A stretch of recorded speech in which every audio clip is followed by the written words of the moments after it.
program the Sharp Talk yamba nyingide unokola Tamale Mirundi mutabani w'omugenzi wana Mirundi nomono n'abatovu mama kusabira duwansa munga berenga niganyige lunga berenga omanyi bana Uganda mwenna je muri bwo mbera jalimu mbakutya tibane tuwegera kubanga tutya Allah twegera kubanga tumusinza tumwesigabire era kubanga bisa mbera ina kitamu embera itambula mu gwanga ya bintu bingi bitambula amawulire imanje gatambula netwogera ko statements ziri bili ezogeza bana Uganda obwa ziri bili president Museveni zakoze mu wiki eno kuna kwamba nokuzizo bakakubega yakola statement yesoka ku songa yettaka yagana body itizidi Uganda Land Board itireyo mali mateeka biye kola byonna bina kubanga nalagira sek neba ministers benga bayingira mu nsonga omuno kuba yomu yavayo nagamba lagenda kusotalo ku nsonga z'okuba nti enguzi erwanisibwa kubanga ekudde mu nsi ya Uganda naye tolabye ko minister Mulamba Dr. Musenero abantu baranise okumanya bamwebuuza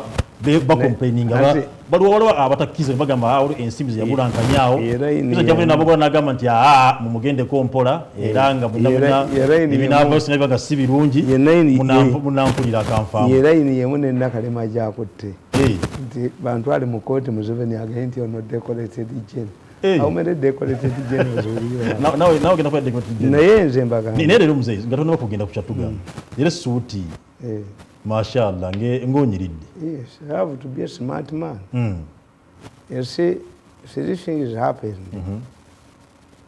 I don't want to waste much time. Yes. Yesterday, I think my mother watched the program. Yes, son. A program when I went there, comment says you. She is no longer yakwesa obulwadde. Bambi. Kakati teyayogedde kugulu. Yagambye nafuuka baby sikyasituka. Baba amugambye nti why that man is avoiding to come and see you. Kubanga buli kyomugamba nti kugulu. Yes, she was scaring me to go.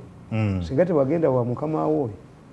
Kugulu kwa mwenkulira. Ate nga mutuufu. Wajjayo ki? Tulina kye wajjayo kundesya bizibu. Kuleeta buleesi bizibu. Manyi Abaganda banjawulo. Abaganda boogenda mu gavumenti ya Amin n'ogifunamu tebakulumba.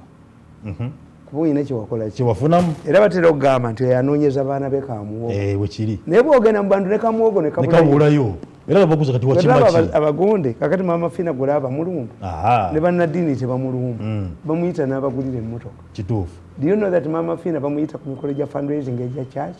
Ndeka naawe yes kubanga ayinamu waliwo lwe yagenda n'asplitinga olukiiko lw'aba lokole ntuttu nga baga nti eno shiriki abulanga bagamba bamutuve omwawule n'abaga nti nti atalina mmotoka bagingulidde shiriki ebeerere shiriki mungulidde kimu abatali so when somebody benefits into something mbagamba that's a violent marriage. A violent marriage must be beneficial to the family. Okay. Muyinza okusacrificinga mwannyina mmwe ne mugamba nti agende abeereyo omusajja amukuba naye tufunyeemu mmotoka ffe tuzivuga emirimu ffe tukoze emirimu abaana basomye senga ayinza n'okujja naga nti gwe fuluma nze nga fumbe. A violent marriage must be beneficial from the family. Politics is who gets what and where. Politics kulya yeah. But owabano you must be a hunting dog for somebody. Oba you must be a slave and master. Nti gwe akakiiko ka president bwe kajja somebody takes the money gwina kukola nga nkola nti why don't you give me my budget sigendayo kakati ekyokubiri I'm under intensive pressure to leave this country. Why? Fact, one international organization told me to leave, but I told them, I cannot leave. I will die here. Let the killers be there. No. I had a meeting, but Mirundi has so many enemies. No, I have only one enemy. Who is that one? He is known by the population. Let him kill me, he will be punished. Ate yabuka mukiswa. Does he come from the anti here? Even on Sunday where they went, they told him that the president has directed when you harm that man, you will face problems. This man does not create your problems. In fact, I didn't create their problem. Kuba n'ekyo abantu bakimbuuza gw'atava mu lutalo kiki abaana abo bajozi they are suffering from their problems. They have two issues that are not easy to abandon. For abaganda batugamba ti omukazi anaakussa omulabamu ekyenjawulo. Omukazi anaakussa? Yes, atava ku mulungi afaawoza. Afambale. But because you don't want to abandon, they have two. Tebayinza ku abandoninga organic trade where one human being fetches $1 million. Sente nyingi nnyo. That's why everybody is involved. Tebayinza kukkiriza. Two, president's ambition is zaabwe. They can only control their ill-gotten wealth when they yes. Who can protect their wealth? Okay. This is why Uhuru Kenyatta is fighting. Yes, he's the richest man. So if this man is a thief, who is the property will he snatch first? Kakati bana ekyabalema okukola. How have the Kenyan ruling families maintained their wealth? Their wealth, okay. They have government. Germany, West Germany and Britain contributed a grant of £500,000 which was given to Kenyatta as government, and in Kenyatta, who was known as a communist, became a capitalist. Kenyatta ichi yakolanga Idi Amin. Idi Amin yagaba amaduka nalaba jjo bamulaba. Singa gagabwa ku mulembe guno bakyaba ali gafunyi. Don't answer. I can't answer. Idi Amin's problem ye yahitira. Hitira yakwata ebintu by'Abayudaaya n'abigaba batufu. If Idi Amin had identified capable people, economy yali tambudde. Two, the international community was worried about another example. Nabagamba nti ogundi Majambere yali asiba mipiira ekigali nga mukwano gwa Habyarimana n'ajinga ne Rwanda egobe. Even Kenya said the Indians who are going, they are not going to be a dumping place. Kyolaba omusajja yayimba nti Abanyarwanda n'Abayindi baagobwanga. Ebyo byonna Idi Amin yabijjuludde. Better had the plan. All Africans, we were faced with a challenge. Africans fought for independence to control the economy, okay, but they cannot be capitalists. Yobote cheyakola, tiyatampalinga na agriculture, modernizing agriculture. Obote yagamba, we cannot modernize agriculture. Is where the largest employer. Petugereke miwendo gyachi. Beni kiwanuka yagereka muwendo gwa mwanyi. Kakati bano bazze mu modernizing agriculture. Toyinza kudya mutamivu n'omuwa kugabula mwenge ku mpaka. Era abalina kugwenya. Yasooka okunywa. Bukiri. Buli kye bakoze kyonna liberalization bibasooka bibba kubanga bali appetite. Kakati bano abaana balina bad strategy. They don't understand me. Their first strategy was to incite Museveni against you. Okay.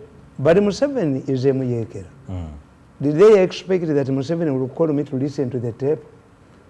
A first meeting flopped and he said Mirundi must attend. Banonya 5 billion bazibu. Nentwe yako nentwe. Bali banebe kwezi mumba we 5 billion. Neruiso code me mumba we 5 muziba wandi. Ngozi jo. Babadoke. Zindimbo yamu. If he wanted to get access to this money, he would go to New Vision. Pumbavu. Do you give me a job? Akati nimba kuba. Karibu emba kuba. Mirundi is facing a number of legal gond suits. Nekagenda ne switching over for bali bakase. Bali bapetense ne balumba kitaye wako ne bamugamba addeyo mangu. Bali bakubye kitaye wako nga bamwasiza omutwe. Program ne bazizako. Public demand. Nabaga nti I'm like a stubborn boy who molests girls at school. And when I'm sacked or dismissed from school, the girls stage a strike. Bagala mbatigeti. Baga mvuma abantu. Akakasajja kabukedi. Kakati today, what's their challenge? The man refused to talk to us. Why should I talk to you? Mbubagala ntule nabo bamburayi bingi. Business sigalenge itamu. Business ambitions. I cannot. Now, I was watching a professor talking to somebody. Museveni gave you money to give it to me and the lawyer.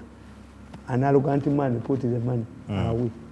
And the professor told him, you laid stones on a carpet and you fell on it by snatching this money. Okay. I watch them every day.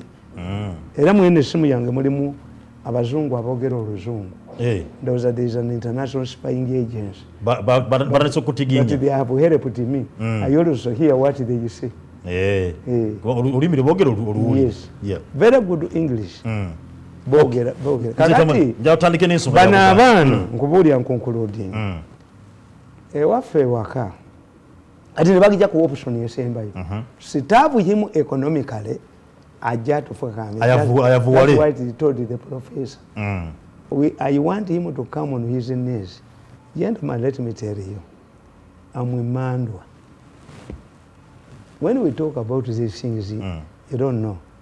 Yesterday we had a meeting at home. My brother was celebrating 41 years in a marriage. Church leaders asked me, why don't you attend the church service?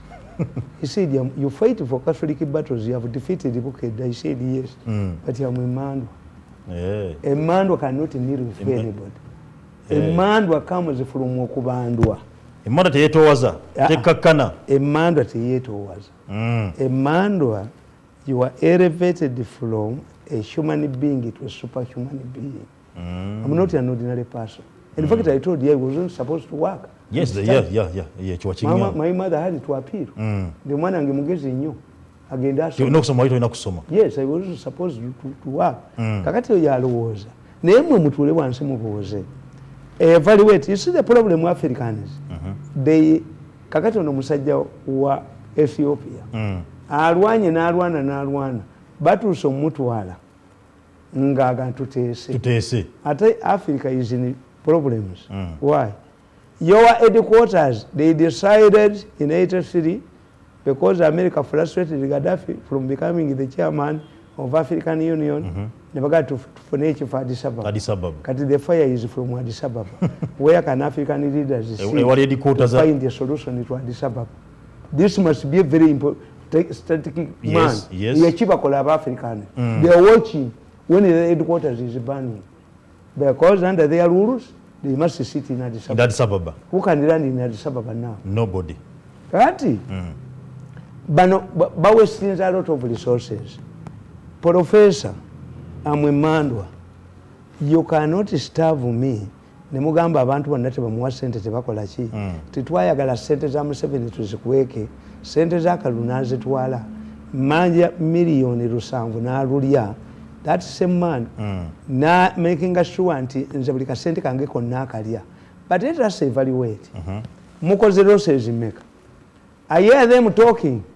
The man killed our business. Am I revenue authority? How much money have you spent on lawyers? How many meetings are holding every day about the organic case? I saw we are panicking. Wawea didn't you attend a meeting 5 years ago at Colony Inn with your chairman? When you raised the issue of concern of your security, the chairman told me raised the possibility of Mirundi exposing you. Dr. Wawea raised the issue with the chairman, who was luring him into this trade. Okay. And the man told him, Mirundi is going to be sorted out within a very short time. Have I been sorted out?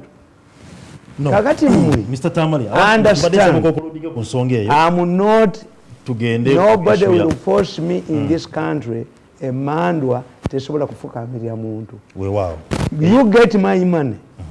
You see, when you antagonize a Mandwa, what happens? When you antagonize a Mandwa and you concede that the Mandwa was innocent, you pay. We call it okutegula. Where do you take okutegula? In the Masanganzira. Crossroads. Ekigambo ekyo kitegeera. Kyetuyita Masanganzira. Enzira is a Kirundi word. I don't know where the Baganda got it. Amasanganzira. Crossroads, where all the people meet. Those with the fortunes, those with the sins, those with what? Today's Masanganzira is the bank. Hey. Yes, put my money on the bank. I want compensation. This take a kazi ya serikali. No. Compensate me. Okay. But fighting for me, consider the losses. Have you ever been isolated the way you are? Have you ever been put under house arrest? You have been put under house arrest 3 times. Then it means the person you are fighting is strong. I'm okay. Imandwa tujisobola. You cannot fight Imandwa. I'm superhuman. Yes. When you look at, you see, these people are playing with education. Okay. I normally talk about education. Why? No, I don't attack the first lady. I'm a trained Muganda, Munabudu man. I respect the elders. Okay. Yes. Why? But Minister of Education, Minister of Health, Minister of Local Government, we call them social service ministries and sports. They are normally foreign affairs. When you have problems with the image, a country's image, you get a female foreign minister. Like Amina in Kenya, when these people are fighting the ICC, the Uhurus, immediately the woman helped them. Rwanda, when Rwanda had a problem, Mushikangabo helped them. Okay. These days, even the Minister of Defense is a woman. Why? That a woman is to go to war because azala. Yeah. Abanekisa kingi. Omukazi ogenda ku lutalo. Abaana bano. Alumirirwa abantu. Kati modern times, ba minister, ba defense babeera bakazi. Okay. Not to go to war. Sikutanuza ntalo bikaseera. Abakazi are being promoted. Nabagandi waliwo omukazi nga bamuyita Chocolino. Yali malaya ngalinga bad black. Nebe baggula olutalo lwa Saddam.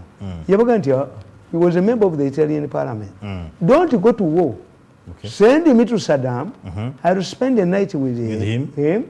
And he will pull soldiers from Kuwait. Okay. Attend the Saddam Teyagan. Kakati njagala okubuulira. These children are sitting exams. So the certificates will be recognized by who? Who is going to recognize these the exams? Mengo did it because of your Mengo. To cheat people who has said, who are going to recognize them, is an enslavely means to tell you that those who done well in the exams have been given scholarships in schools, their schools. Kabusenga was fighting the St. Lawrence because they had constructed the buildings, his buildings. That's why they concentrated. Kumusajja eyali omubambi nga wa clinic abaana yabazaala ati abaana basoma bajjaga ne bamwebambako. The intention was to kill St. Lawrence. Abaana baddukire luddawo muli akabusenga liri nanziga kakati nabano kyebaliko. Okay. How do you set exams? Who will recognize your certificates? No one. Baba recruiting and mubano bali recruiting for schools. But we cannot gamble with education. Yes, we can't. Yes. If the newspapers collapse, let it collapse. Let it start a school. But I'm telling you, these children are being recruited by schools. Okay. Yes. Because how would you have a certificate that is only recognized by a newspaper? By newspaper. Well, Mzee Tamale nsonga banagwana bakitegera njatandike ku nsonga gifaayo today nsonga lijalite ya Buganda Land Board. If these boys had left to do something, I left the State House, I do not take up the appointment in the President's office. I thought they would give me freedom. Why do you suffocate me? We want him to come. The man says arrogantly. You are dealing with a Musambwa. You cannot defeat a Musambwa. You studied the losses you have made. Have you ever made those losses before? Professor, you rightly pointed it to him. You laid the stones by grabbing this man's money and you fell on the carpet. Okay. That's what the professor told him. I'm battling only one man. There is no question, if I'm killed, Buked will divert. There is only one man who is after me because of I'm standing between their business and the presidential ambitions of this group. Okay. And there is one of them who has run away from their meetings. Gentlemen,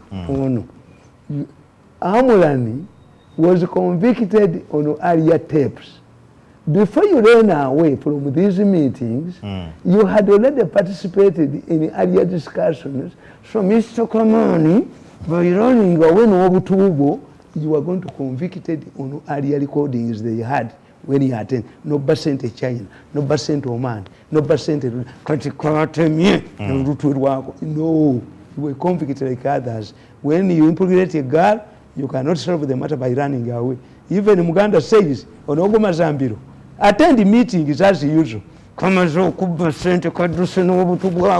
You are going to be convicted. Okay. The legality of Uganda Land Board. President is saying people had given me opportunity. I have a lot of time. I write books, and the people want my books. By the way, I want to get bookshop. You go to the bookshop. People will be talking about demanding. What are they answering? Yes. If what's the president of a modern machine, to garden, mirroring before you. Are you a king? My friend, are you a king? Even my calendar is not allowed to prostrate before king.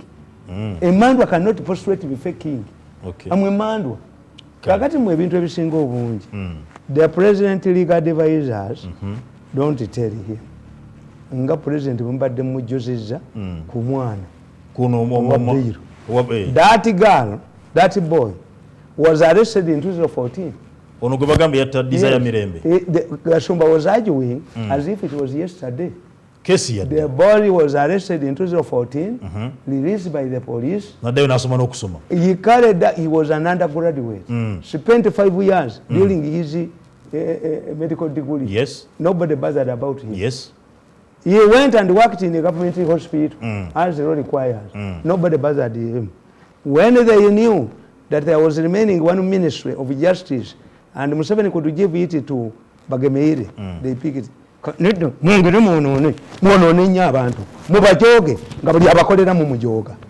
public is watching you.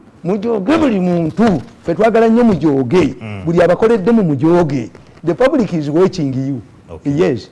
Kakati erabantu tebambuulira. Ayina legal team yonna. Okay. Why? For me, I looked at the president. The president appointed you to assist him. Yes. What you don't do is rugesi like the way Nabanja did. And Nabanja had been approached, but they fight her, but they had been approaching her. Okay. Nabanja cleverly stayed out of this battle.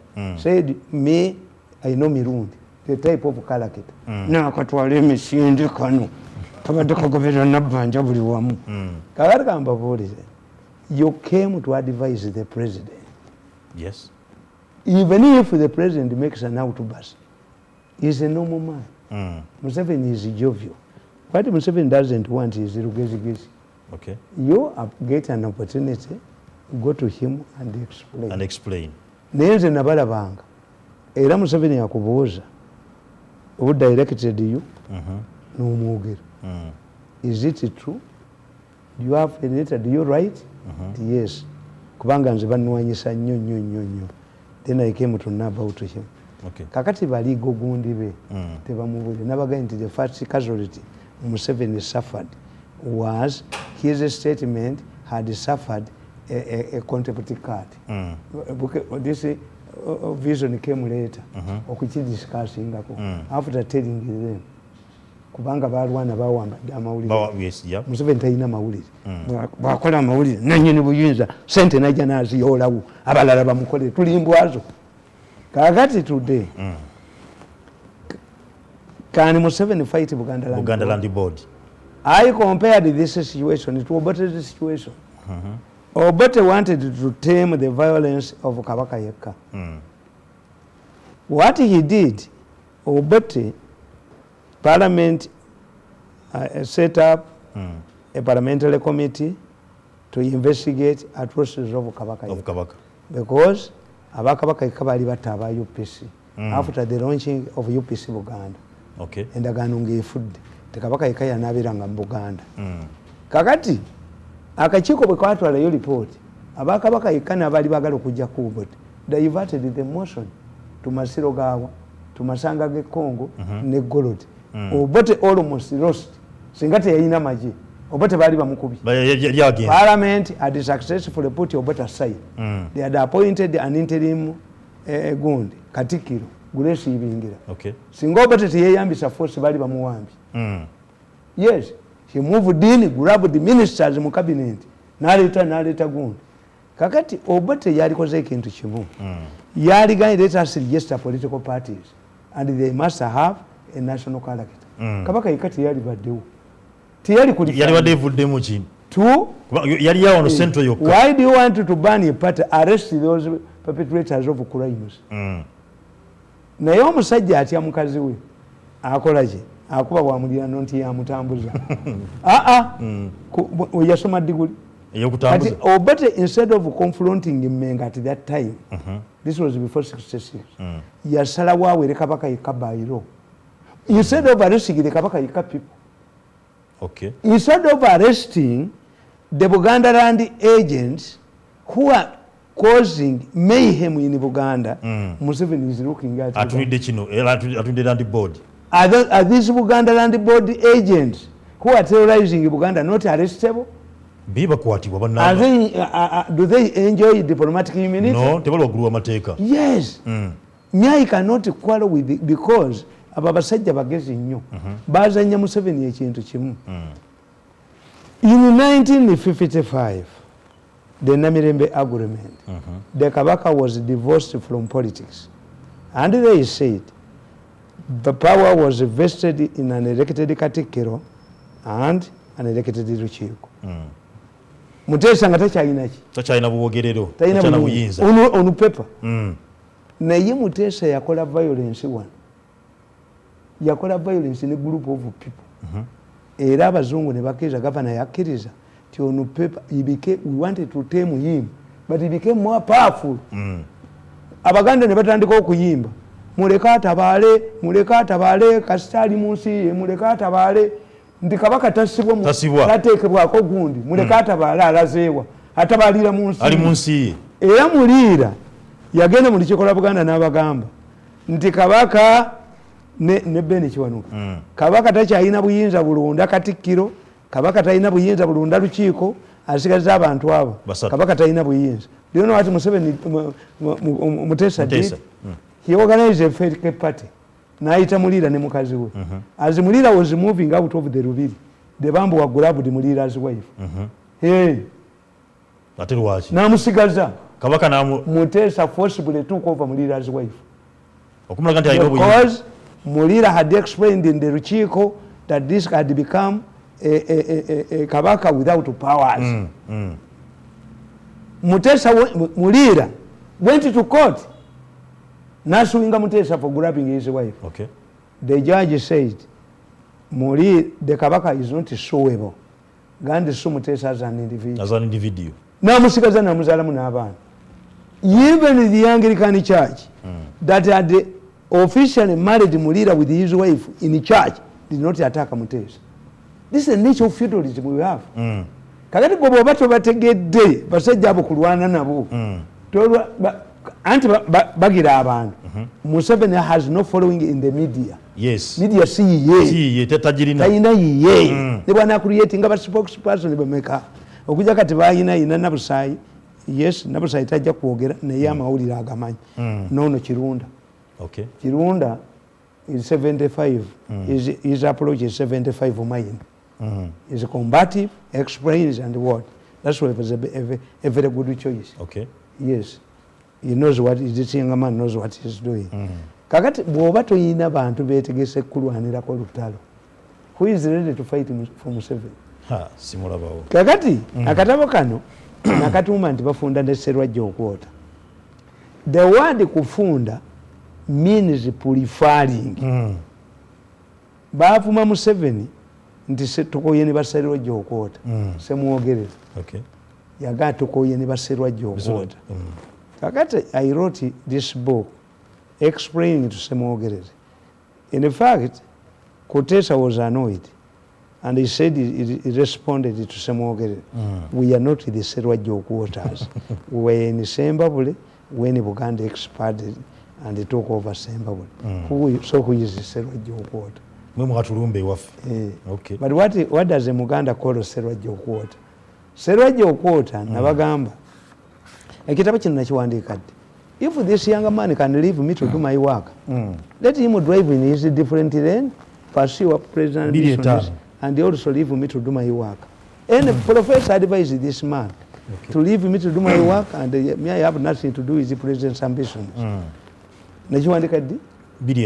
Yes, Nabagamba nti Katikiro wa Buganda owekitiibwa Joseph Mulwanya Mulise Mwogerere yagambye nti Abaganda baali balimbiddwa nnyo ku federo era n'atuuka n'okugamba nti waliwo be bayita Basserwajja Okwota abeeyambisa Buganda okutuuka ku buyinza ne batagiwa byayo.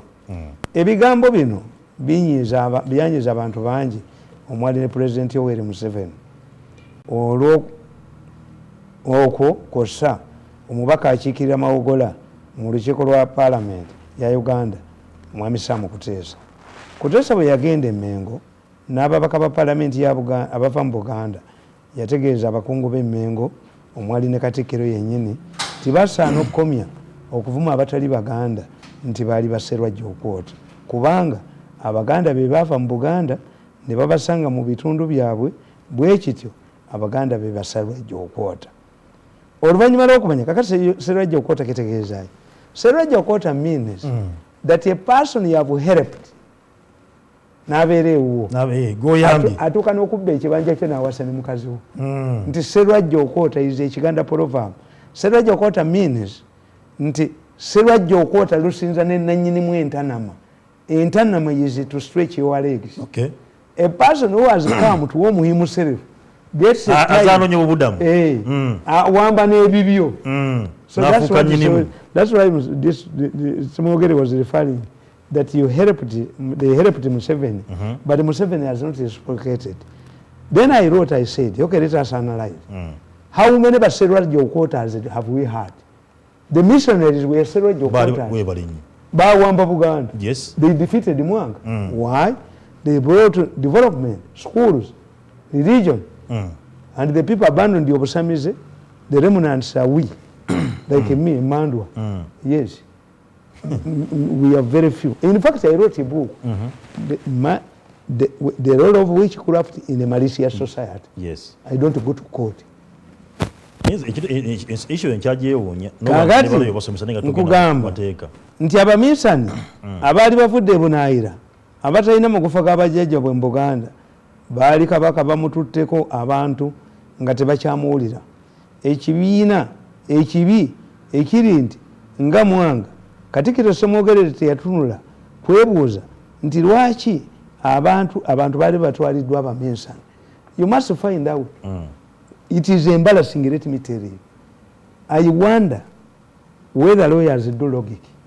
If lawyers were doing logic or interpretation for us in propaganda, we can analyze the statement of somebody. When Museveni was surrendering Ebyapa to Mengo, yes. What was Museveni's statement to the Kabaka? But this is Ebyapa, who would make it? Who would make that statement? Museveni was telling the Kabaka, but this is Ebyapa. Temutawanya bantu bange.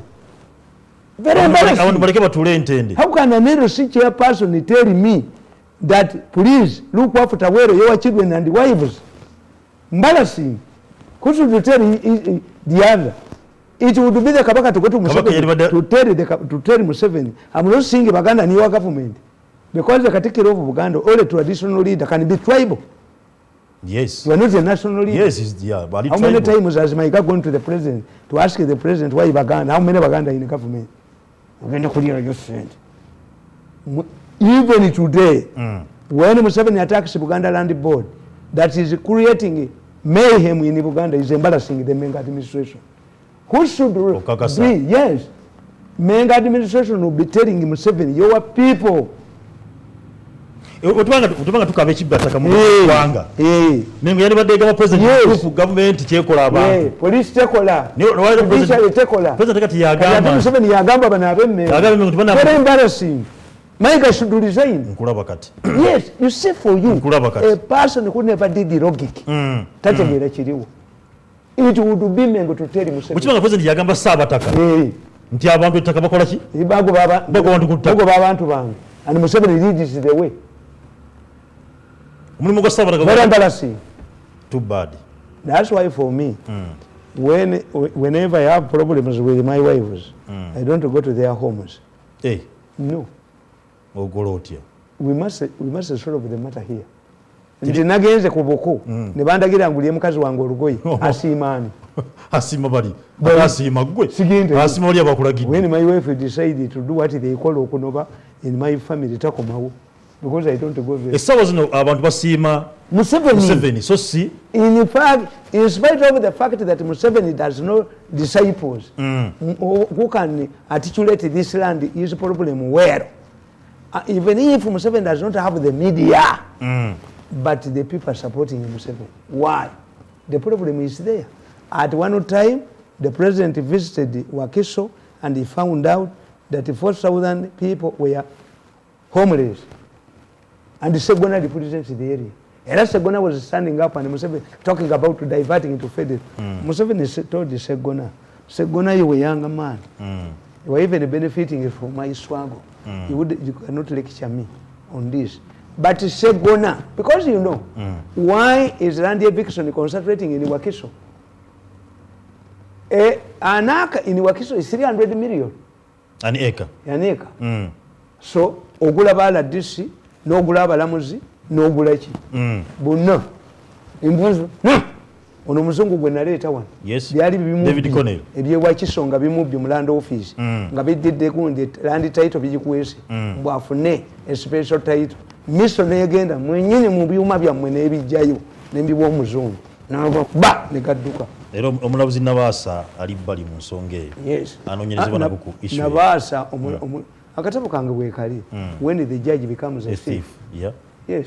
I'm going to release it. Okay. I've been struggling. Abaana abo banveeko. Professor help me. Honorable Kutesa help me. Convince this younger man. Hands off of me. I have nothing to do with the president. Osanga naye onobavaako n'oba n'akuvaako. Anti nze njagala compensation. Wali obuzibu. Era president yabawa ssente. N'adivaating. Buli 1%. What ozeerekereza? Nedde ejjoogo lirijja kumuggwamu ow'empaka 42. Okay. I will never talk to them. Kakati nkugamba nti Museveni will not be quarreling over this land. Okay. Why? Buganda's land was documented in the 1900 agreement. These books should be distributed to every. No butabo bw'omwangula ko nanyini buyi omulenzi oyo yabulemera. Hands off for me. Nakyekumbye Quest TV program The Sharp Talk tukyagenda mu maaso kwa tematema ensonga eya legality ya Buganda Land Board. Era nga utugendedde mukuumula omuntu abadaga twaga mu ettaka ya Buganda byagabwa. Muka Sheikh agabira abantu ebintu by'obwereere. Abatya esaniya y'omuceere.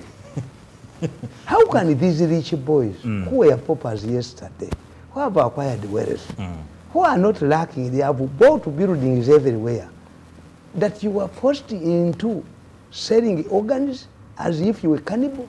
Even Idi Amin, Kambabulirem. Idi Amin enjoyed the cordial relationship with the Arabs. Yeah.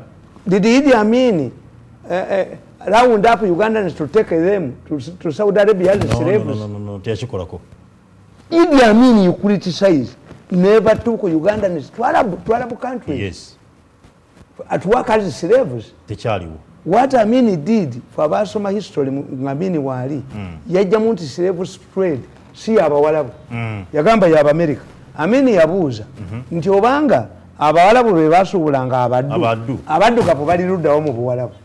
Aha, they are in America. America. Yes. Amin your topic is slave trade yajijawo. But in spite of Amin's excellent relationship, because don't think that the Arabs have just got money. Yes, Saudi Arabia discovered oil in 1933 and it became a kingdom. Okay. We used to call it petrodollars. Petrodollar. How come that Amin did not round up Ugandans to take them to Arab countries? Amin never killed for commercial. To kill a person, a patient, to get your organs. Tiyachikola kami. Sajja baganda bagamba. sajja bite libulako kalungi that even a bad man can have a positive side. Okay. And I've written a book, The Good Side of Idi Amin. Yes. Kafulumyako.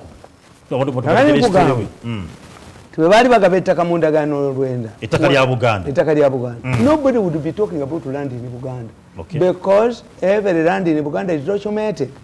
The valleys, the swamps we are talking about were left. Fekitafu yaleka square miles zirukaga mu kinaana. Lusambu mu kinaana. Ngazize bwa. My grandfather benefit yali musiramu na kulosinga ku Christian. Anti yakulosinga ku Christian te agule afune ettaka. Our first area you would be from secondary place. Emyalo gye yali agenze.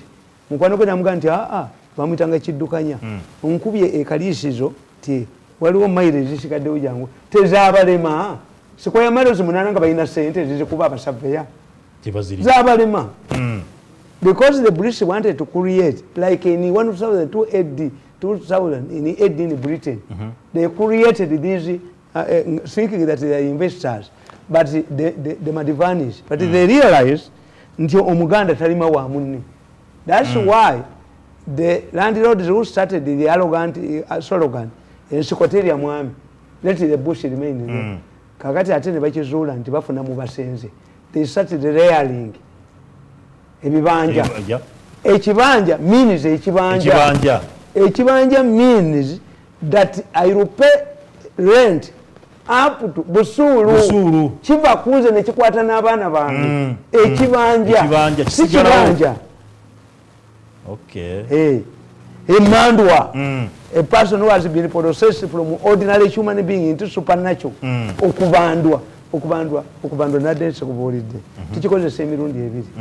Even an impotent man, if he comes to me to get treatment, kakati era buno bwagala kunzanyisa. Abesimu baveeko. Ngiteeke mugonda. Let's concentrate. Kakati era musajja abandwa. We can remove you from impotence to normal. Okay. Era tukiyita kubandwa. Okay. Emandwa like me. See me dressed in suits, you attack me. Emandwa terumbwa. You make the evaluation of the losses you have made. Have you ever fought a person who has resisted for 8 years with all your resources? Okay. Tulage takali nkugamba. Era nkugamba abambejja bajja kuweebwa mayiro 9. Ab'amasaza abo 20 bagenda kukirizibwa okukuba obutaka bwabwe buli muntu mayiro 8 okugatta awamu ze mayiro 16 batema Buganda. Ab'amasaza 20 kati batema ki? Buganda. Ba regent abakuuma abasatu baliweebwa, omanyi translation ey'Oluganda at that time endagaano y'Olwenda baliweebwa abakola ki? I was not there. Okay. So this is not good Luganda. In the future ate nga baweereddwa. Ba regent abasatu baliweebwa buli muntu okukuba obutaka bwe mayiro 16 okugatta awamu ze mayiro 48. Okay. Ba regent Mbogo omulangira omusiraamu aliweebwa ye n'abaddu be. Kakati wano wali ekizibu awo. Abaddu baali bakola mu lubiri oba abasiraamu. Ye n'abaddu be kati twawule. Abaddu bakola mu lubiri oba n'abasiraamu. Omulangira omusiraamu Mbogo aliweebwa ye n'abaddu be mayiro 24. Kamuswaga ow'Ekkooki aliweebwa mayiro 20. Abaami abo abalala abawera nga 10 n'abantu abalala baliweebwa ebyalo byabwe nga bwe babadde nabyo leero okugatta awamu ebyalo ebyo mayiro 8. The 1,000 chiefs. So these Baganda don't know the Mayigas. Kamuswaga under an agreement that was signed near Kalisizo. Kamuswaga became a brother of the Kabaka. Era Daudi Chwa yamuzimbira n'ennyumba. Yamusanga asula mu nnyumba ya ssubi. Kuba bonna baava Bunyoro. Abaganda Kimera yava Bunyoro. Ng'Abaganda baweddewo ne Bakabaka. Kakati Daudi Chwa yazimbira Kamuswaga ennyumba. Kamuswaga became a Saza chief who is not transferable. Kamuswaga became a Saza chief but a special Saza chief. Under the agreement, Kamuswaga alina okubeera ne Namulondo ye mu Bulangi nga ku buli mukolo gwa Kabaka abeerawo naye nga ka Namulondo ke katono era basenda bula bakakola ne wava munno bamayiga ne baganda because they don't know these things that Sapolo Kagwa is better than Mayiga and Makubi in spite of the level, the difference in their education. Sapolo Kagwa wanted assimilation to expand Buganda. These Banubabi basuma benyini buli omulaba nkavuddeyo buba busuma nkugamba abaminsani ab'ebibinja ebisatu ebiri mu Buganda okugatta bano baliweebwa mayiro 92. The 3 missionary groups that were found in Buganda were allocated in 92 square miles. You see the Muslims were separated. Yes. Mbogo. But because the Catholics did not have a leader, tewali mukatuliki ani kati bo babawera mu ddiini babawera wamu mu ddiini. They are talking about 3 churches. What are the 3 churches? The Anglican Church. Yes. The Catholics were in 2 churches. This is what they don't know. The Miru here were brought in Uganda by the British to demonstrate that they were also Catholics in Britain. And the British were planning that if a Catholic, after realizing that Catholics were in large numbers, abazungu bamanya one man one vote, nti one day abakatuliki bajja kuba bangi mu ggwanga. Kakati bwe tuba tulina omukatuliki afuze eggwanga aliba muki wa Miruhiru bano abeerubaga ba White Fathers. Owerubaga owa Miruhiru tafuga lubaga no. Kakati abakatuliki baafuna emirundi 2 era eri ettaka lyolaba ery'ensambire eri ly'abasiraamu original ery'ensambi. Yes, ne bali bajjako ekkanisa 3, the Anglican Church, the Miruhiru Church and the White Fathers. Baafuna square miles 92. Naye bano abaafuna 1000 abaami bagenda bagaba amasomero ettaka libazimbaga kyova olaba nti ono Ssennyonyi yalwana n'abazzukulu ba Hamu Mukasa gwe kitaawo Ssennyonyi eyali vice chancellor gwe kitaawo mu kiseera ekyo nga Hamu Mukasa agaba ettaka gwe kitaawo yagaba ki kubanga Hamu Mukasa abazungu bagamba nti olina ebinkumu tebisukka 10 okuteeka ku kyapa. Hamu Mukasa nga mugezi nnyo n'akozesa n'ebinkumu by'ebigere abaguzi baapadda Hamu Mukasa yafuna ettaka lingi nnyo n'ebigere yabiteekako ng'ekinkumu ng'abazungu tebayinza kukkiriza nti n'ebigere Hamu Mukasa yateekako n'ebigere ate Kabangala asasudde Kabangala yayingiranga mu dwepers ne shooting eno nga talina ngatto n'ayambalira muli n'afuluma ngoyinza omugaa nti yajjidde mu suuti talina ngatto Kabangala asasudde naye nkugamba naye naye ekitundu ky'ensi kyebaweereddwa bwe batyo ekkanisa zino kinazikolerako ekkanisa z'e Buganda emirimu gyazo. The land had a clawback Ntagali and this land body in Nakasero cannot sell Buganda land. We shall sue you. This land that was allocated to the churches had a clawback to invest in Buganda. Ntagali yalitunda wa jajja okugwe Ntagali yali agabye ki bana bakatuliki batunda ettaka ly'ensambya. They must show us because it had a clawback not free not to sell it. Era Sahari Johnston were yayogera mu lukiiko lwa Buganda yabagamba ettaka lino ndigabye mu abaami abatono ne ba Kabaka musiriwalanga ne musalawo okulitunda mulitunde munywe eryammwe naye temulya abantu mayiro 9 n'akajjawo. Nkugamba aba gavumenti balitwalwa olw'emirimu gyabwe ekitundu kyabwe ekyensi kyebaweebwa edda endagaano eno nga tennaba kubaawo nga Kampala, Entebbe ne Masaka. Ebirala okugatta wamu mayiro 5 okugatta wamu mayiro 1906. Kakati okitegedde nti Buganda mu ndagaano y'olwenda Entebbe, Kampala ne Masaka babiwa gavumenti, central government.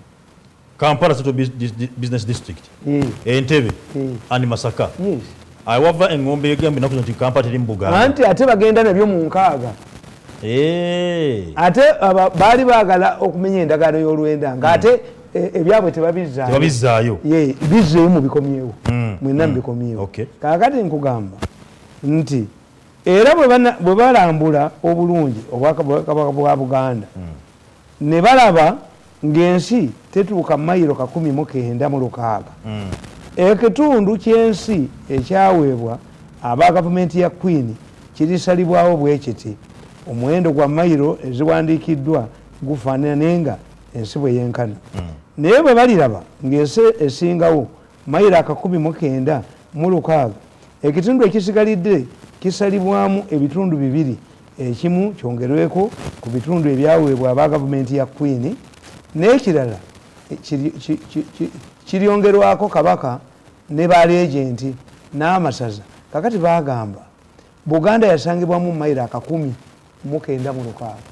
Abaganda we don't count omutwalo is something else omutwalo kyekintu ekisibiddwa mu byayi oba omutwalo sente z'ogula omukazi ate ngenda nembala babiraba batali Baganda ennyama egula omukazi eba yambuzi mu kibbo embuzi eyo gye muteeka ku pick-up n'ogireeta ewange nkukuba nga namu nokota nnyamanga embuzi ennamu etegeeza tugiyita yamawemuukirano omuwala gwenziza okuwasa yeyendako dda buli lwe bagiraba ku pick-up bategeera banona mwezi era ffe mu Baganda embuzi eyo gye baleese nti omuwala yayendako dda bagiyingiza kiro mu nzikiza giteeke ku pick-up ojje nayo ng'ogamba nga bwojje wa Mirundi okwasaayo omwenzi ani yamutumye embooka etokota butokozi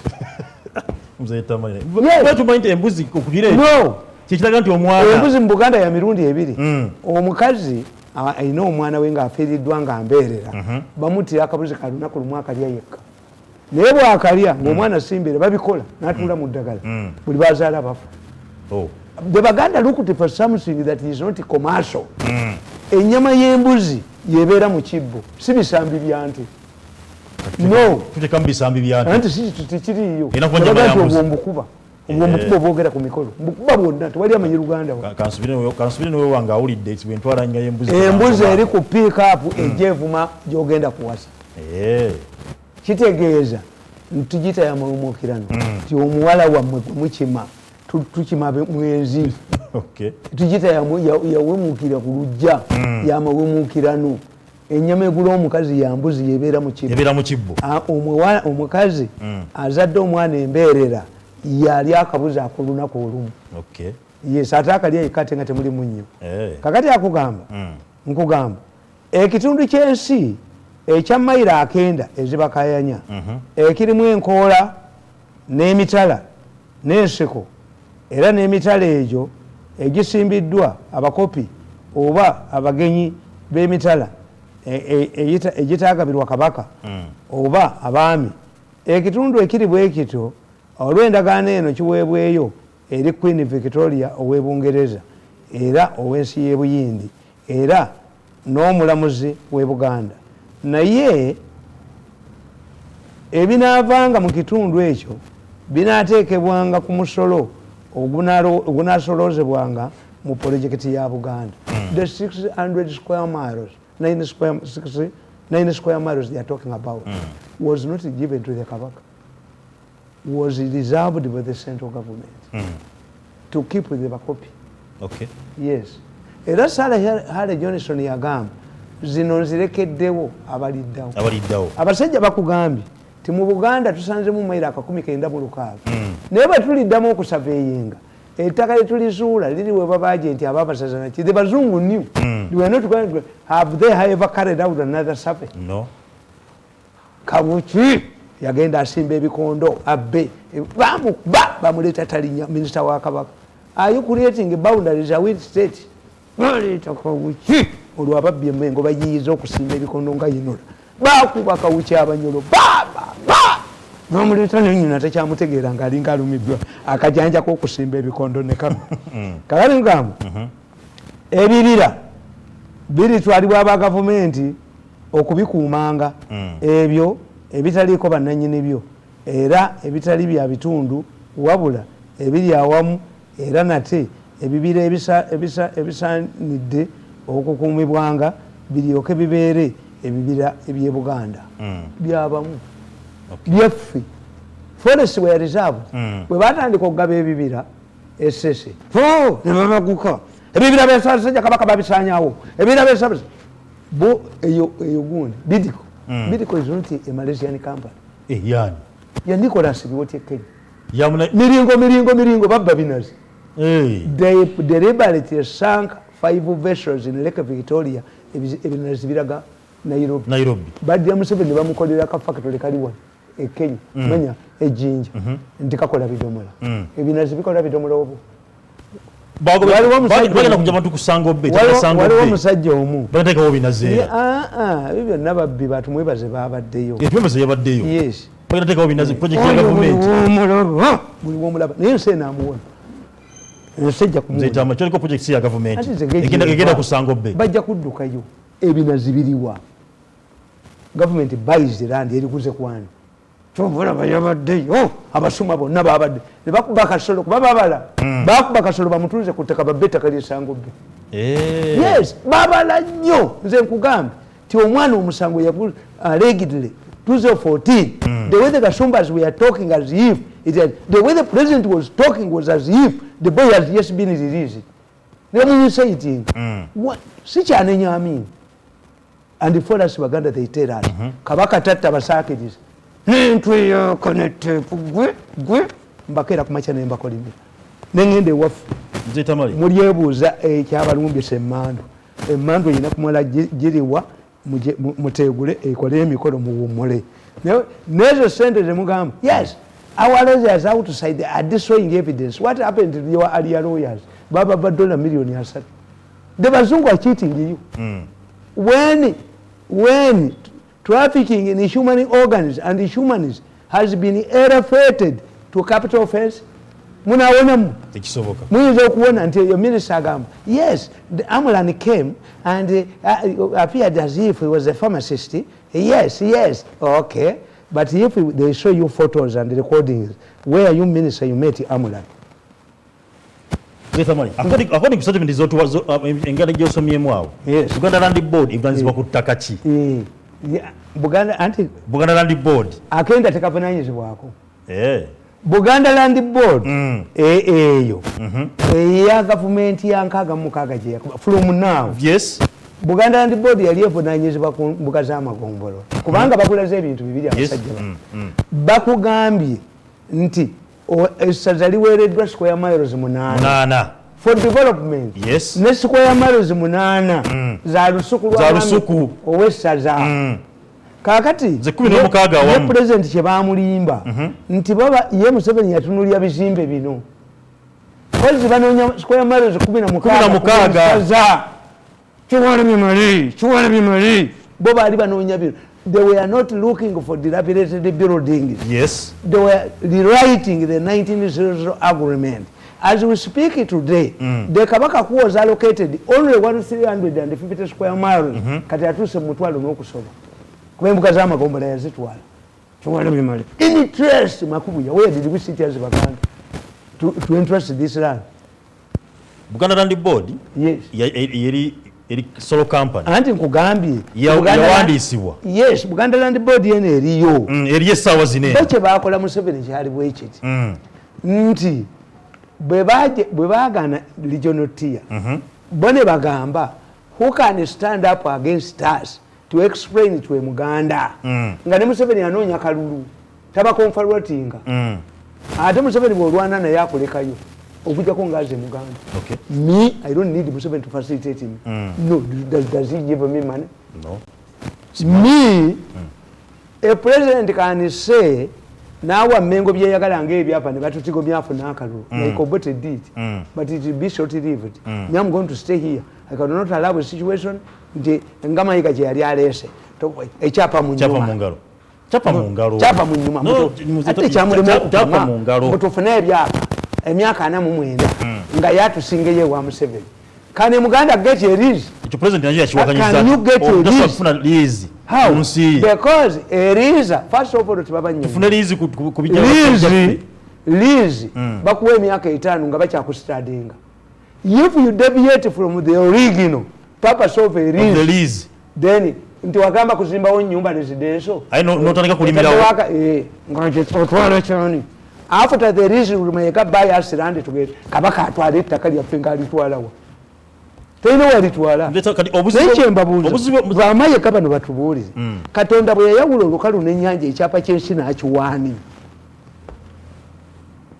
To whom did God? Amateeka 10 twamanyi.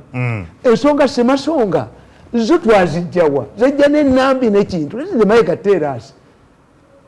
Togenze personal. Nedda.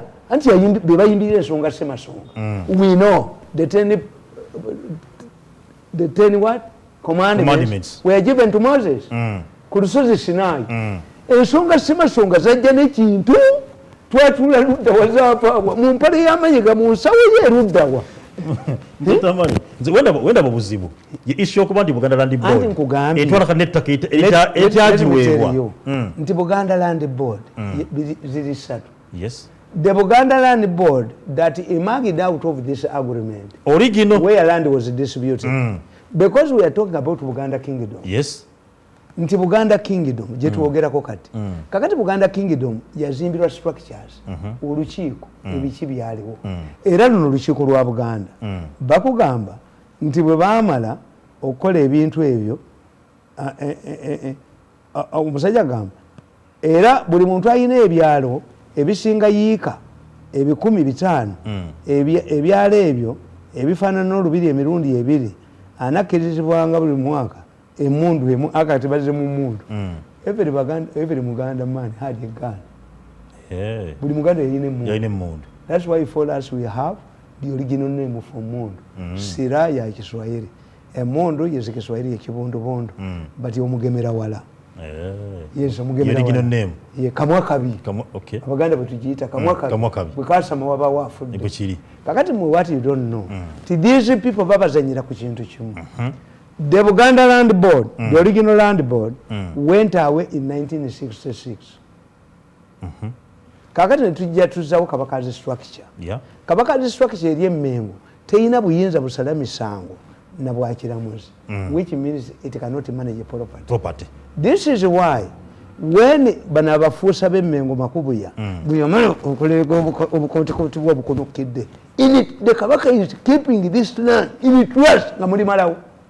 Kwekola company eno Buganda Land Board company ewandiisiddwa limited nabagamba nti Uganda Muslim Council is a company by guarantee. You don't need to buy shares. Yes. But you are Muslim. Yes. Kakati ate ono ayina company ya Buganda Land Board gyalimu Ssaabasajja Kabaka n'ejjunju efugeti ebyaffe awali obuzibu ng'ate jjunju simu jjunju ayagala okufa ne mutaata weeno omuto g'adimba bo basajja bamasanyu basajja bo basanyufu bo bagulira amagala kigulira amagala ddiba ebisinga obungi. Kakati let us face the reality. Yes.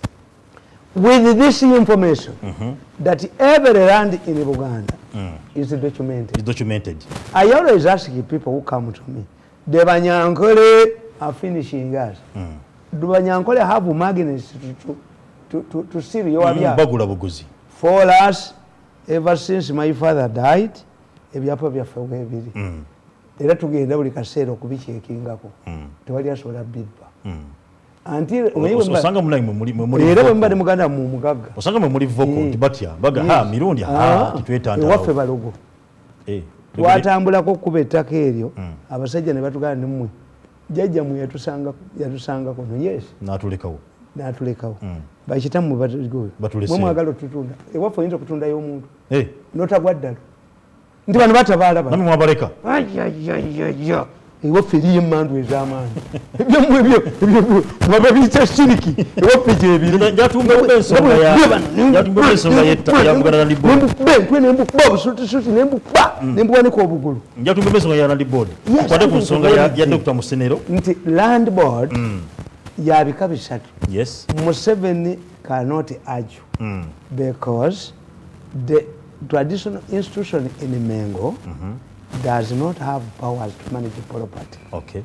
Because it lacks judicial and political powers. Yes. That's why this arrogant man went on the social media and said, we are not trusted manya we don't have but we bakuuza abantu abo bampuuka bo bagende Mengo babagome Ssaabasajja Kabaka le bamugema ensi yonna yaggwayo ono owegende nga neggandulo alira nga najjiramu abantu eggandulo wennamirembe bamugema yalaba yabagemeddwa when institutions zonna bategeera gwe baguze buli bafungula babantu bategeera gwe oli mugule kubanga mubabbye ekimala tewakyali institution wano tewali institution gyesikuba wano pulezidenti bamubuuza nabagamba obanga that man is abusive akuba buli muntu yenna why is he popular why is he popular akuba kabaka akuba bannaddiini akuba buli muntu yenna wakyali popular lwaki abantu bamwagala kakati mmwe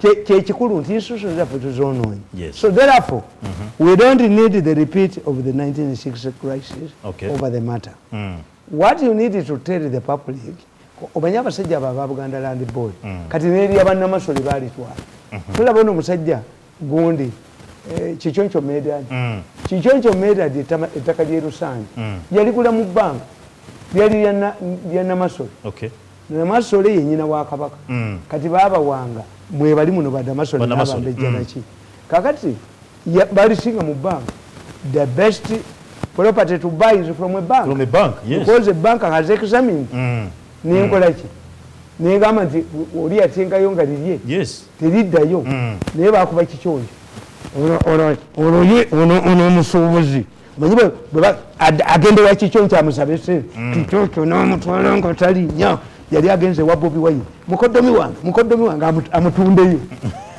Mzee Tamale, President Museveni yabadde yalagidde n'abalaalo abadde basenze nnyo mu bitundu by'engulu eyo mambuka naga abadde emyezi 2 babenga baamuka ebitundu ebyo even that one cannot balikirawo okubundabunda. Let me tell you to change attitude of the population is not easy.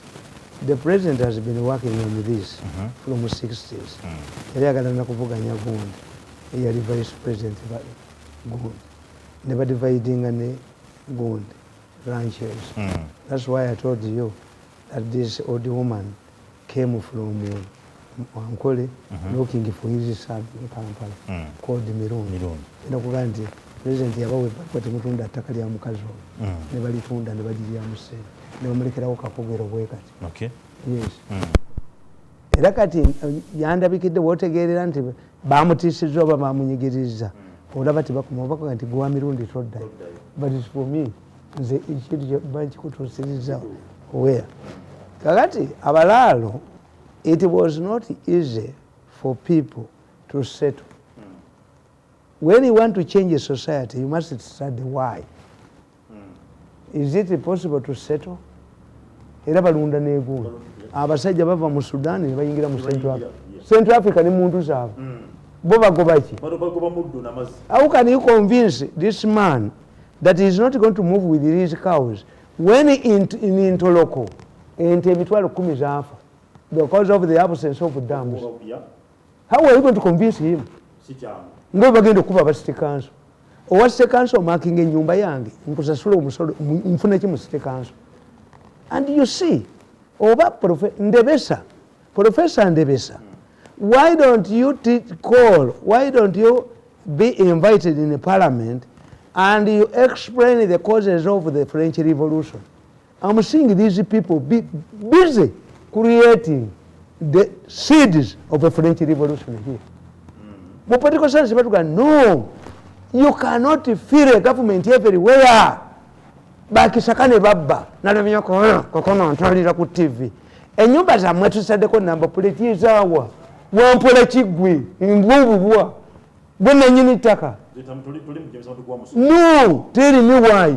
Explain it to me. The democratic society, why should I? Nasanga n'omusajja nga mbubatendalinga buno obwamasimu kati obutakyaliwo batendalinga ne mobile money. Who are you? Akolera ku lubalaza lwo. You was planting seeds of the French Revolution. The professor of history should be invited to the movement caucus and the parliament before it explodes. Temuyinza kunyaga bantu kakati omulaalo oyo abakalamujja babagamba mbu mujje Karamoja tubawetako bayita basirwa balalo Karamoja mubbe ente ezaamu mubbe ezaamu. So if we want to solve the Balalo issue, yes. Ask them. Bajja kubuulira. Who wants to move from here to here? Why do they carry guns? Balwana n'abantu abagala babeka ente ezaamu. Those people who are moving in Ankole, are they still moving? Why are these still moving? They lack something. Okay. That's what the professor told this arrogant man. Hey, atuvuma. Yeah, Professor yabagamba. How do you expect a sick baby to stop crying? Nga bunaku lwenkeera ku makya. Ndaba endulundu y'obutabo bwange president bwe yaŋŋamba nti bukube nga ssente ozitutte. Ebbanja lyange lya miliyoni 7 ssente zange bazitwala. Ssente ze bampadde nazo zijeewo. Kankukeerere mu nsozi be banaakulamula. Ejjookeero lyontaddeko mulenzi gwere kuggwere ddala mu mutwe. Bali ab'omusozi kabatulamule. Ngero suffering after suffering after suffering after suffering. Omanyi Katonda yaddira kero gundi Farao namukadu by'omutima n'alyoka abaana bayizire tebagenda naye nga Abamisiri babonyebonye kyenkana ki kinene nnyo nono naye neggulu kuye buno nokono nabo kabagweko ekimala paka banapiriza nti balwana na mmandu bajja kukkiriza nti emmandu tetusigaza kale katono mbanja twogere ku nsonga ya Dr. Musenero. Allegation ezavaayo nti obuwumbi asatu mu kambu abulankana era president navudde deputy speaker n'ateekawo akakiiko kamunoonyerezeeko naye akakiiko ako president yakatiisatiisizza nedda ayibaniranga Musenero settlement yakoze eyo yabadde etiisatiisa nemwebaza lwaki webaza yes why this man webaza aliko egundi. This man who was talking rubbish in parliament was once in that ministry. Mutemubamanyi mubabalimbira yakolayo nti Kasumba abadde alwana n'omwana ng'alinga agamba ti omwana bamutadde eggulu. A case that started in 2014. The man completed his studies in Makerere University. 5 years. Nobody touched on him because he's marrying a muzungu. Omulenzi kagende abawandikako bye mwamukola yayina kamera ng'abikwata byonna ejjogo lijja kubaggwa mu mutwe. Mujja koma okujoganga abantu. Mujja koma fitina zammwe ezo. Fitina gye mutadde ku nnyumba y'abagemeyere ke bakwate obujozi bubaggwemu. Abaganda tukugamba. In pursuance of a reason you burn your house. In pursuance oyagala okwokya omunya ennyumba yo n'obujozi bwo. Ennyumba yo n'obujozi bwo ne fitina zo byebiggwawo. Omwana kagende mu Amerika abalageko. Kale tudde ku issue ya Dr. Musenero. Nanti nkuba nono omusajja bwali. Omusajja ali akola mu ministry. What did he do? N'avaamu nga talaba mu kyakulyamu n'adduka. Kati banne bamugenda eriyo sente. So tuve ku liyo issue y'okuba nti yakolayo. Yes. Allegation eziriwo ezogamba nti asatu mu kamu bwabulankanyizibwa. Anti kankubali ani yabumuwa. Government yawayo sente zokuba developing COVID vaccine. Who is our supervisor? Which reported it was even wrong. Nabagamba nti Anita among yatya buti mobu ya parliament ngane kada kabwabadde agitya nti we would wait the auditor's report. What if today a committee kubanga nze mbamanyi parliament inagisoma if parliament wants to kill something it is put to a session committee, not a secretarial committee. A session, once it goes, tibigenda wala. 2, if we want to kill a report of an investigation, you create a minority report. Can somebody tell a minority report? Because the plenary cannot adapt it. It requires going back. Kasete babufuna muche baagala nti Katuntu yagano goba gundi deputy governor ngobe bali baagala. Yes. Deputy ye Katuntu yatulya legal n'abagamba nti the law that put up Bank of Uganda is followed. Kubanga the governor has more powers. The board nti akakozi kabugulu woman kali kafunyene n'embavu ezesimba entunga mu president gyava. Kasulyanga ku simu kati kakati bali bakwano baako ne baleka bakagamba bakwano baako tekakati gwe manyi kyoba okola tie katukugobe ku board toliddeyo kufuna mulala ng'agenze n'obugagga awalibeera bw'abalala tujja kufuna y'abalala abalisumayo n'amalaalo ge tujja kufuna abalisuma labe nembwa embwa njogereko siyinza kwogera ku gwe tugende mu maaso njakkata esimu jimpe nyikozere mugongo mbukagala bakogereko ono wesimu tumuveeko kannamatansi kalo kannamatansi banera alla atonda akasajja ako kampabule akasajja ako kayina opportunity okukola sente kuba katonda yakola bwati n'akafungula bwati enyuma nagiwumulamu katonda yakafukamiza ngaomwana eyebase nanyokakawumulamu amaaso lino taasi na lino taasi kati luno olwatika mwemu gyenyindo alla yakola akasagala nnyo nkwogereko nsonga y'obuli bw'enguzi naye nyina wakalabika era yatta mwana wa mujja banaye ntambudde naye sinalaba alla gwabonereza nga kasajja ako keyakola mu matansa yafungula bebi yeye ulikumwogerako kati naye nga nvuma siyinza kubona kuvuma gwali omulabyeyo katonda gwe yafungula bwati nga bebimulabangako nsonga y'obuli bw'enguzi kugambye don't talk about buli bwanguzi tulina okubwogera who fights obuli bwenguzi mu ggwanga Said is dead. The aigigi Betikami atandise bulungi era aigigi gwe mbadde nzijjakaawo bamugigika balina gwe bamugigika waawo omanyi bwe bakola bafuna gwe bakugigika ne bakugigika waawo ebyammwe tetuyinza kubikola togigikawo tufunye wano breaking news waliwo okubwatuka okuguddewo ku Jubilee Insurance Building awo ne ku CPS era nga abantu abalina okumanyika bwendo bafudde tusaasira awo bonna bafiiridde mu njege eyo munabigana nageza okutegeeza nti wabaddewo okubwatuka wasina kuba nti nfuna okutegeera kivudde ku ki naye nga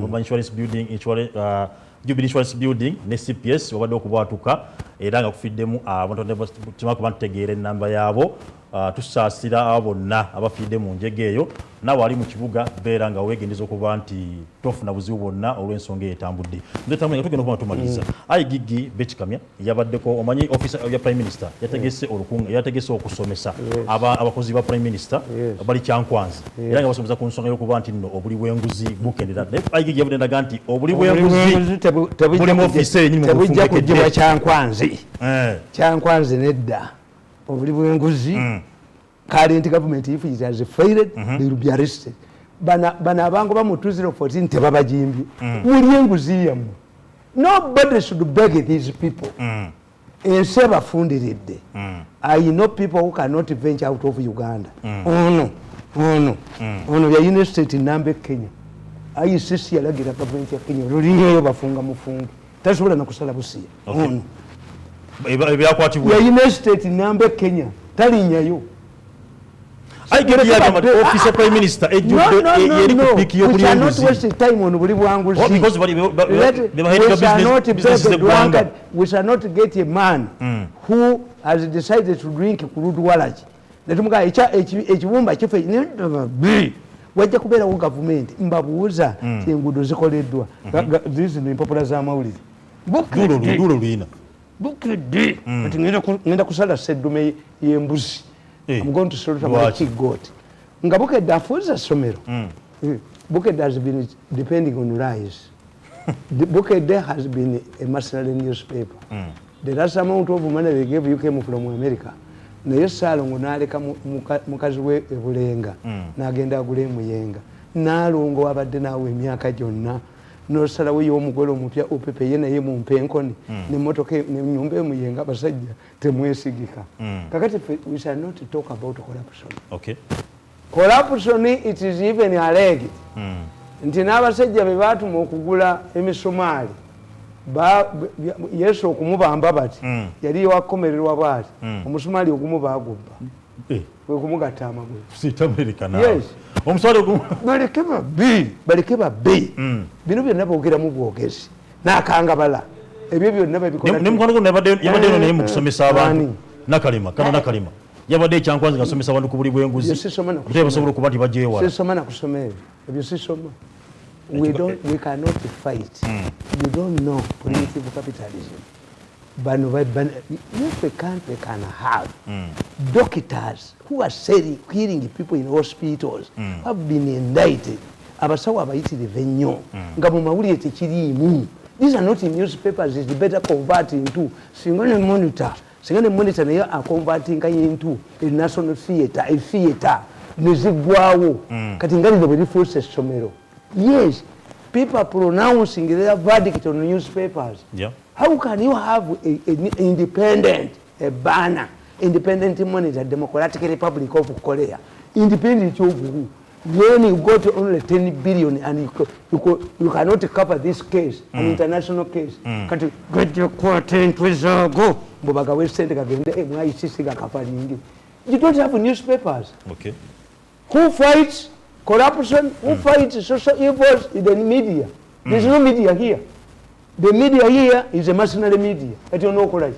Let them steal their money. They will pay in the future government. Okay. Last thing atugenda. Baba yuli. Mzee Tamale. Babizimbe babatonda ku nnyondo bakola kibadduke nga bano bwe badduka kati. Compensate me. You have no way out. I don't care about your presence ambitions, but younger man, leave me to do my work. Okay. Mundeke nkole ebintu byange naye he will come here on his knees. Professor, deliver this message. The rev, you have a persuasive wound. I heard it. A man who cannot bend before anybody. But you sit down, assess whether you have ever registered all of these losses, whether you have ever held the meetings as you are doing, whether you have ever been in a difficult situation, whether you have ever been abandoned by the president, even where you went on a Saturday, you were told in the clear terms that the president cannot give you more money. Yes. Okay. Kakati katubalabe ejogo lyamwe. You can't continue making it. Owempaka kuna bebiri. When you assess and you evaluate these losses, you will decide to give him my money. Okay. Nzaitamole.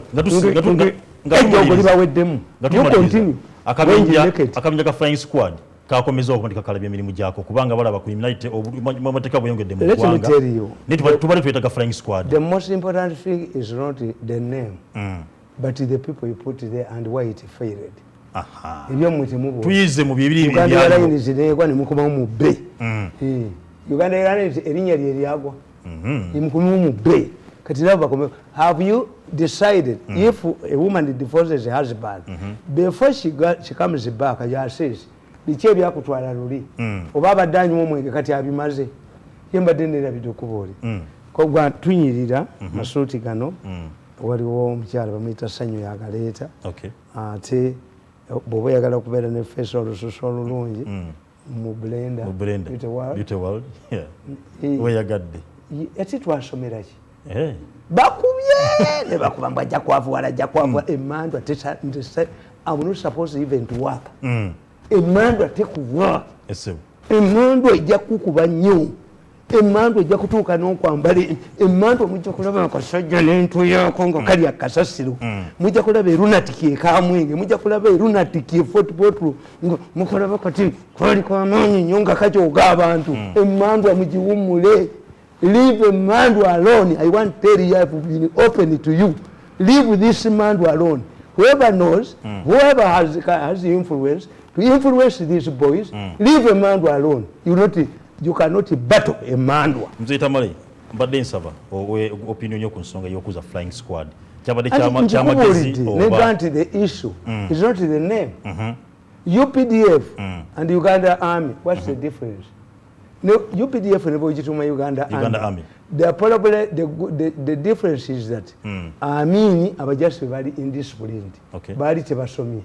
Bana abajasi bamanyi future. I'm telling you. Bayivu ate n'obuyinza. Bw'onoonya abajasi kakati era mu baleese. Kati ndabye kuwa military police gwe basiba, ndabye kuwa military police akola. Bali mu byalo ya demystified military police. Mugireese mu public. Military police nga bana balina omusululu gwabwe nga tekukanyikibwa mujji bukiri nga bweyakasa yejja when you neglected the police you have brought to kakati emmotoka erina giyazi zaazo kakati military police bwe munagidemystifying mugenda kusigazaaki ate waliwo yes solve this one allow military police to come on very rare occasions aba military police bana bakakanyakanyagala mu kisaawe bwekiri kati nabo mubajjeeyo baleebeete basibe ku luguudo bakamyufu babamanyire mpozi ate kati banayambala bya pinki. So is you this country has no people. You left everything on the president. Nti n'ekyoko kakati oyo bali omu nsi nasanyuse bali omu nsi bamutadde ku investigations. Why do you bring a bill ekwata ku organize today when there is a pending case in ICC? Bali omu nsi tunamuwonako ayina kyazibikiriza bali abasajja batunula butunuzi waliwo badokita babadde badduse tebakomye owano balina passport enfu bataddeko amanya amala ekyuma olukiteekamu ngaekikyo kyokutunulira bajja battira wano kigenda kuba nti nsukaaekereza bade babe balungi temudangamu kubba era nga masambire nga there is only one person who is interested in killing me. Nobody else. That's what I tell even the international community. I will not leave Uganda. If there is a person who wants to kill me, there's only one. Nobody wants to kill me. For what?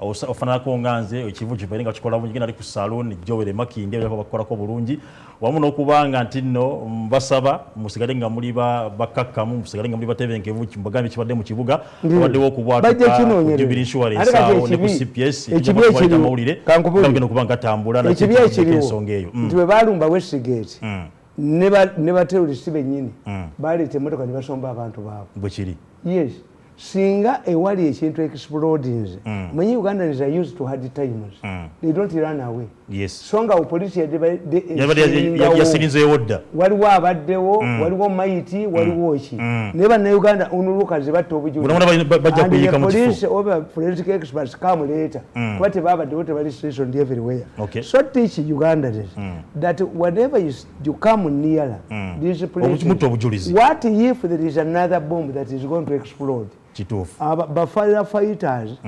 mugindi New York bajja okuzikiza 20 towers kakati lukaaga ne lujja nga balowooza no accident eyokubiri ne battiramu lukaaga eyokusatu yagenda okujja nga buli omu atyayo when something explodes don't go near it omusajja ayinza okuba nga ziriwo nnya nammwe abasosewo okwasama to take to go the injured and what but give it time wayinza okuba omusajja nga alina 3 nammwe abasoseewo you travel with evidence. Some people use the kafuyo to run away. Baterrorist abamu Westgate nabo baleeta emmere ne baleeta ambulance ne bafuluma. Nkoze ne polisi wange usina feti mwebaza okuba nti mutesiteso programu eno wamu ne Jeff mu control room donde ku kamera mwebakoze nabo timu jenkoze ne okuba nti programu eno